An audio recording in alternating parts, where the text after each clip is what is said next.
सभी को सादर जय जिनेंद्र। मैं विनीता आज जेएनएस फैमिली की ओर से आप सबका तहे दिल से स्वागत करती हूँ वार्तालाप विद मुमुक्षु में। जैसे कि आपको ध्यान है, वार्तालाप विद मुमुक्षु सीरीज हमारे चैनल पर निरंतर आ रहे हैं, जिसमें हमारा हर वो भरसक प्रयास रहता है कि हम ज्यादा से ज्यादा मुमुक्षुओं से जुड़े, जाने कि ऐसा क्या मोमेंट रहा उनके जीवन में जिससे उन्होंने आज इतना बड़ा यानी सही मार्ग में बढ़ने का जो प्रशस्त मार्ग है उसमें बढ़ने का उन्होंने अपने दिलो जान से उसको स्वीकार किया है। तो आज इसी श्रृंखला में हमारे साथ है मुमुक्षु नेहा जी, और वह है किशनगंज बिहार से। तो मुमुक्षु के बारे में जानने से पहले आप सबको मैं बताना चाहूंगी कि आप सब हमारे चैनल पर लगातार देख रहे होंगे कि किस प्रकार से आप अपने लाइफस्टाइल में बिना फ्रिज के कैसे अपना जीवन यापन कर सकते हैं और कैसे छोटे छोटे तरीकों से आप अपने जीवन में अभयदान दे सकते हैं। तो उसका सीरीज ऑफ सेशन निरंतर रूप से हमारे चैनल पर आ रहा है और उसमें टूल्स और टेक्निक्स भी बताई जा रही है कि कैसे आप अपने लाइफ को और सिंपल कर सकते हैं ताकि आप आगे से आगे अपने जीवन में बढ़ सकते हैं, यतना बढ़ा सकते हैं, क्योंकि श्रावक का प्राण ही यतना होती है। अब इसी श्रृंखला में समस्त 6 काय जीवों को जो अभयदान देने जा रहे हैं, ऐसे नेहा जी के जीवन से हम जानेंगे कि नेहा जी के जीवन में ऐसा क्या पड़ा हुआ जिससे आज वो इतना बड़ा कदम उठा रहे हैं। लेकिन उससे पहले यदि आपने चैनल को सब्सक्राइब नहीं किया हो तो पहले चैनल को सब्सक्राइब करें, बेल आइकन को क्लिक करें ताकि जल्द से जल्द नेक्स्ट वीडियो आप देख सकें और ऐसे बहुत सारे इंटरेस्टिंग और जैनिज्म के रिलेटेड वीडियोस निरंतर रूप से हमारे चैनल पर इसी प्रकार से आ रहे हैं। नेहा जी, बहुत भयंकर सर्दी होगी और उस सर्दी में, कड़ाके की ठंड में, बिना चप्पल, बिना शॉल, बिना किसी भी प्रकार के कोई भी प्रोटेक्शन के जब आप नंगे पैर कोसों यानी हजारों किलोमीटर यात्रा करेंगे, ऐसे आपकी उस शुद्ध आत्मा को कोटि कोटि नमन और कोटि कोटि वंदन है। जहां 1 2 3 नहीं, पूरे 22 परिचयों को जिंदगी भर हर्ष के साथ में आप स्वीकार करने जाएंगे, ऐसी उस साधना को, ऐसी उस संयम साधना को कोटि कोटि नमन एवं वंदन है। कहा जाता है सोहुय उज्जूय भूयसु धम्मो शुद्धस्य चित्ते, अर्थात सरल हृदय में ही धर्म स्थित होता है। और उसी सरलता की प्रतिमूर्ति आज नेहा जी हमारे साथ जुड़े हुए हैं। नेहा जी के बारे में एक बहुत इंपॉर्टेंट चीज आप सबके साथ शेयर करना चाहूंगी। नेहा जी का एक ड्रीम गोल रहा था कि मैं मेरे जीवन पे एक आईपीएस यानी आईपीएस ऑफिसर, वो भी क्राइम इन्वेस्टिगेशन ऑफिसर बनूं। लेकिन अचानक से नेहा जी के जीवन में ऐसा क्या हुआ जिससे वो क्राइम इन्वेस्टिगेशन से सोल इन्वेस्टिगेशन की ओर, एक अलग रुख की ओर कैसे आगे बढ़ रहे हैं। तो नेहा जी से जानेंगे, नेहा जी ऐसा क्या रहा जिससे आपने 6 साल की उम्र में ही डिसाइड कर लिया कि अब मुझे स्कूल नहीं जाना है, मुझे तो सिर्फ और सिर्फ अपने सोल को जानना है और इस जर्नी में मुझे आगे बढ़ना है। मेरी भावना 2008 में बन चुकी थी, बट उस समय एक ही था कि आईपीएस बन के ही दीक्षा लेना है। ये श्रृंखला चल रही थी। 2011 में 6 जून जब बड़े पापा की डेथ हुई एक फायरिंग के थ्रू, एट दैट डे मन में एक संकट चला, एक विचार आया कि सीआईडी में भी ये चीज होती है, वहां पे भी फायरिंग का थ्रो चलता है, फायरिंग होती है, वहां पे भी जेल जाना पड़ता, जेल भेजना पड़ता है, सब कुछ करना पड़ता है। तो वो सीन देख के मेरे को मन में लगा कि आज कैसे मेरी फैमिली मेंबर को, मेरे करीब, लाइक मेरे लिए बहुत कुछ थे मेरे बड़े पापा, तो उनको मेरे से छीना गया। तो करके मैं सीआईडी बनूंगी, किसी परिवार को किसी एक सदस्य से दूर करूंगी। वो सीन मेरे लिए बहुत इंस्पायर किया। और वहीं पर, और मेरी सबसे बड़ा पॉइंट था कि मेरे बड़े पापा की ही बहुत इच्छा थी, ऐसे सबकी इच्छा थी पर उनकी बहुत इच्छा थी कि मेरे घर से एक बेटा और एक बेटी आईपीएस बने। तो वो चाहने के बाद और ये सीन देखने के बाद बस एक ही रहा कि अब आईपीएस नहीं बनना, अब तो दीक्षा ही लेना है, सॉल इन्वेस्टिगेशन करना है मेरे को। ये तो बहुत जबरदस्त बात इंसिडेंट्स तो सबकी दुनिया में, सबकी जिंदगी में बहुत से होते हैं, लेकिन विरले ही होते हैं जो उन इंसिडेंट को भी अपने लाइफ के लिए एक यू टर्न क्रिएट कर लेते हैं, एक डिफरेंट मोमेंट क्रिएट कर लेते हैं, जो आपने किया है। संसार में रह करके भी लोग बहुत कुछ साधना आराधना कर लेते हैं, लेकिन फिर भी आपने प्रशस्त मार्ग क्यों चुना? ऐसा क्या रीजन रहा कि आपने सभी चीजों को छोड़ करके संयम को ही सबसे प्रमुखता दी? उसके बारे में बताएं। मन में बस एक संकल्प था कि अगर लेने जैसा है, आचार्य भगवान फरमाते हैं, इसके बाद मुझे आचार्य भगवान का सानिध्य मिला, महापुरुषों का सानिध्य मिला। वो फरमाते हैं लेने जैसा तो संयम है और पाने जैसा तो मोक्ष है। ये बहुत मेरे को इंस्पायरिंग करती चली गई। और रहा कि संयम, ये जन्म मनुष्य भव इतना मुश्किल से मिला है। कहते हैं चित्कृतांग सूत्र में आता है कि भव बहुत दुर्लभ भव है। संबुद्धि किम्ना बुद्धि, बोधि को प्राप्त करो तो ये भव इतना दुर्लभ है। उसमें भी मनुष्य भव, आर्य जन्म इतना दुर्लभ मिलता चला गया। और साथ ही मुझे ऐसे महापुरुषों का सानिध्य मिला। ऐसे कई जन्म में मैंने मनुष्य भव लिए हैं, जन्म लिए हैं। ऐसे कहते हैं, शास्त्रों में आता है कि हमने मेरू पर्वत जितना ओघा पात्रा इकट्ठा कर लिया, पर हमने बस द्रव्य संयम लिया, भाव संयम को हमने जाना नहीं शायद, तभी ये मनुष्य भाव में भटकते रहे। सब एक ही संकल्प के साथ मैं संयम के पथ पर बढ़ रही हूँ कि द्रव्य के साथ भाव संयम भी लेना है और अनंत उद्गल प्रवर्तन का अंत कर, अब संसार का अंत कर, उस संयम और सिद्धि को पाना है। धन्य है आपकी उत्कृष्ट भावना को नेहा जी, कि आपने इतना शुभ चिंतन अपने भीतर में उसको चेतना को जागृत की है, जो बहुत ही ज्यादा अनुमोदनीय है।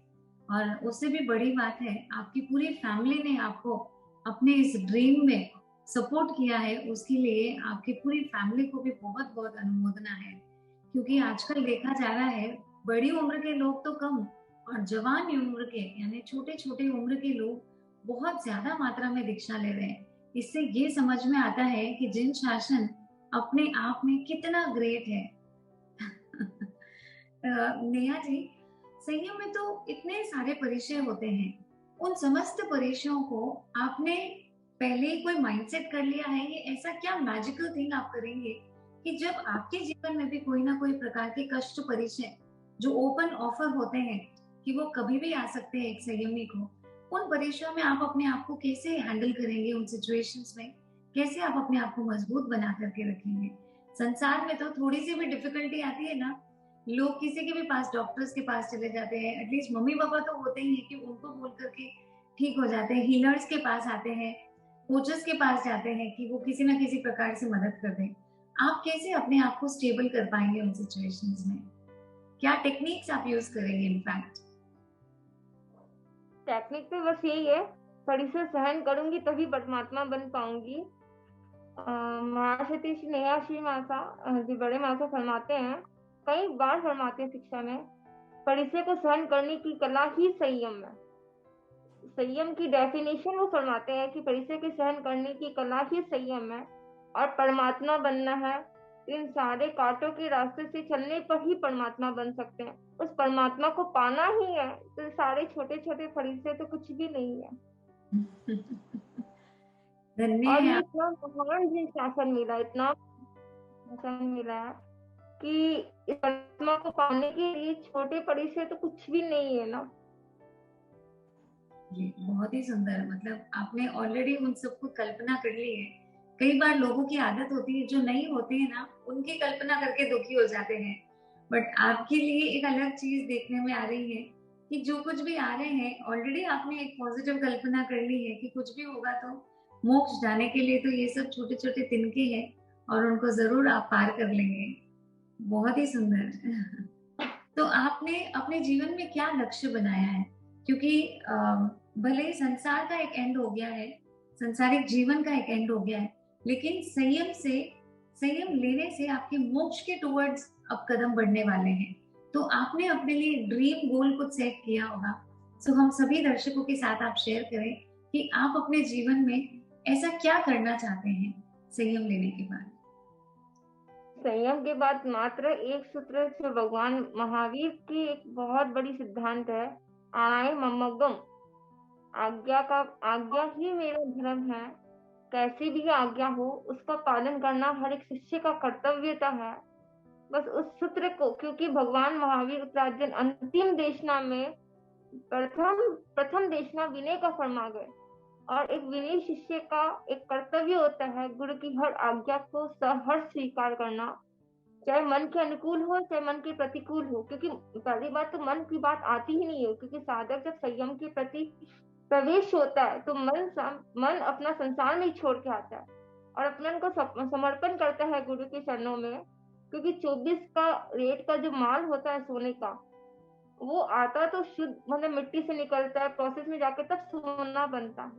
तो वैसे ही हमारी आत्मा इतनी अशुद्धि होके रखी है, जब हम गुरु के चरणों में पूरा समर्पण हो जाएंगे ना, तो 24 के कैरेट जैसे सोना बन जाएंगे, हमारा जीवन वो सोना की तरह चमकेगा।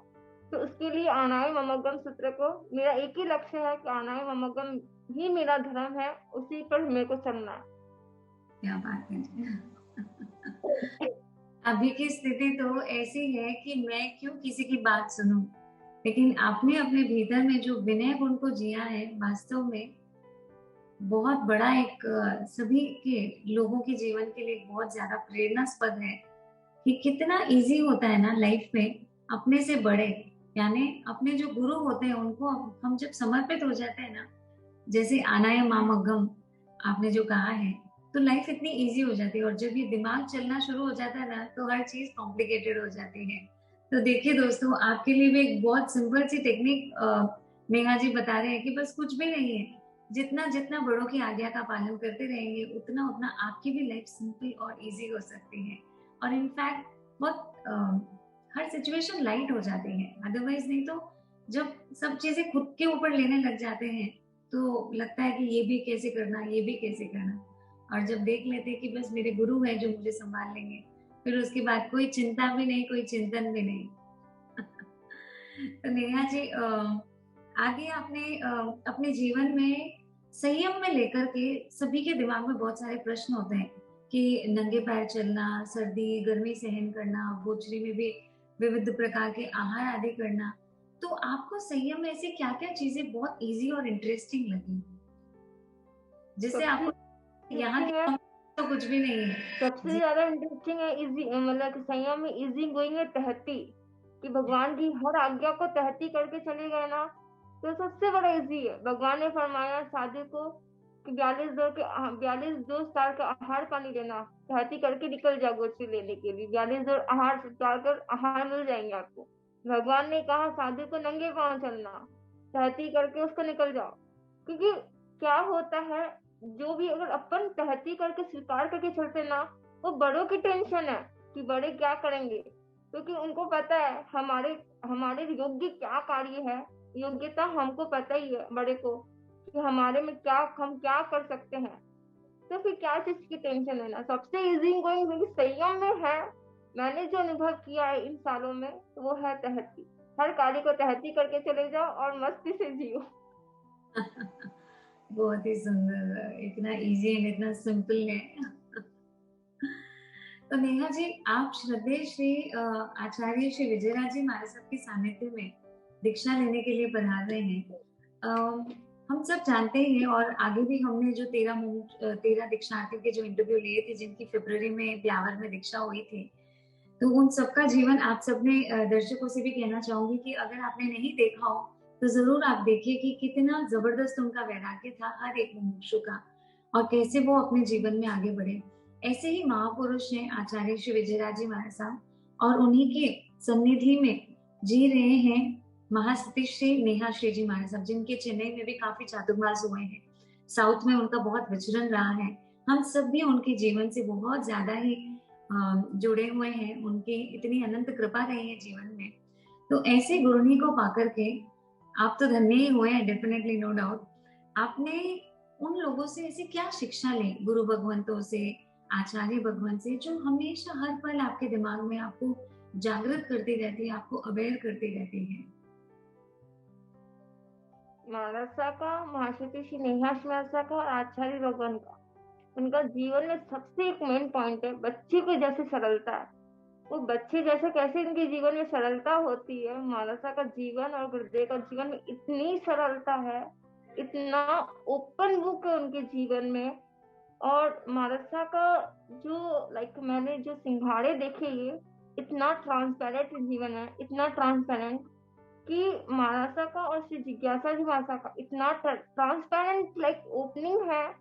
वो देख के तो शॉक्ड हो गई कि महाराष्ट्र तो खंडेला के और जिज्ञासा जी मासा छत्तीसगढ़ के, पर इन दोनों साथ में देखे इतना ट्रांसपेरेंट, इतनी सरलता, इतनी सहजता, वास्तव में बहुत मुझे प्रेरणादायक मिला लाइफ में। और भगवान की इतनी सरलता देखकर मुझे महाराष्ट्र को देखती हूँ ना तो उसमें भगवान की नजर आती है, क्योंकि महाराष्ट्र का जीवन इतनी सरलता है तो भगवान की सरलता ऐसी है। बहुत प्रभावित हूँ मैं उनकी सरलता से।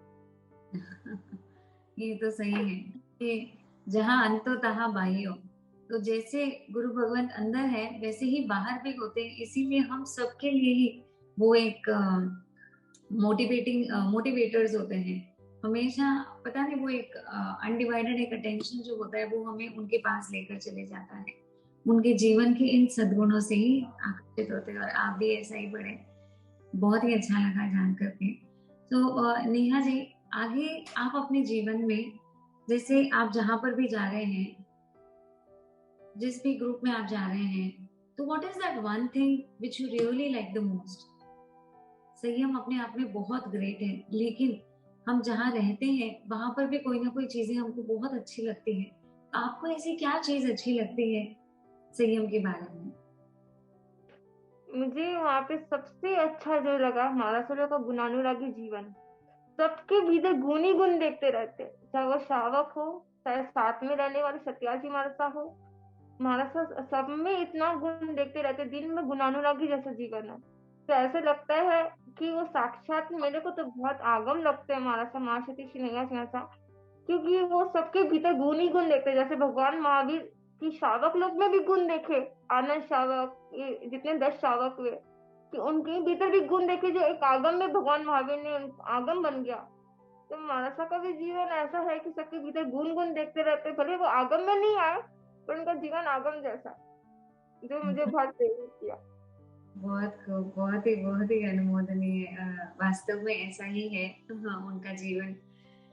तो अंत में मैं चाहती हूँ आप हमारे सभी व्यूअर्स जो आपको देख रहे हैं उनके लिए लास्ट फ्यू वर्ड्स आप अपने बताएं कि क्या आप अपने जीवन से या आपने जो कुछ भी देखा है उससे आप उनके लिए क्या चीज, क्या मैसेज देना चाहते हैं? मैं बस आप जितने भी है सबसे यही कहूंगी कि बहुत हमको पता नहीं कितने क्षण के लिए हमको मनुष्य जन्म है, अभी है, सेकंड टाइम क्या होगा, सेकंड सेकंड क्या होगा, कुछ नहीं पता। पर हम सभी के लिए शुभ भाव रखे, विशुद्धि के भाव रखे, क्योंकि हमारे विशुद्धि के भाव रहेंगे तो हम निरंतर आगे बढ़ते रहेंगे। क्योंकि हर कार्य में विशुद्धि के भाव रखना, चाहे एक समाज भी कर रहे तो उसमें हमारा लक्ष्य गिनती का नहीं होना, विशुद्धि का रखना। हम एक समाज में कितनी हमारी भाव में विशुद्धि रही, क्योंकि कहते हैं भाव सुधरेगा तो भाव सुधरेगा, भाव सुधरेगा तो भाव सुधरेगा। अगर हमारे भाव एकदम विशुद्धि के रहेंगे तो निश्चित ही डेफिनेटली हमारा भाव सुधरेगा। और आचार्य भगवान कहते हैं सपने कभी पूरे होते नहीं, संकल्प कभी अधूरे होते नहीं। अगर हमारे संकल्प पूरे रहेंगे कि हमें भाव शुद्धि करके ही इस भाव में जाना है, आराधक बन के ही जाना है, पक्का आपका सपना तो पूरा होगा या नहीं होगा, पर आपने जो संकल्प लिया वो डेफिनेटली पूरा होगा। बहुत सही कहा आपने।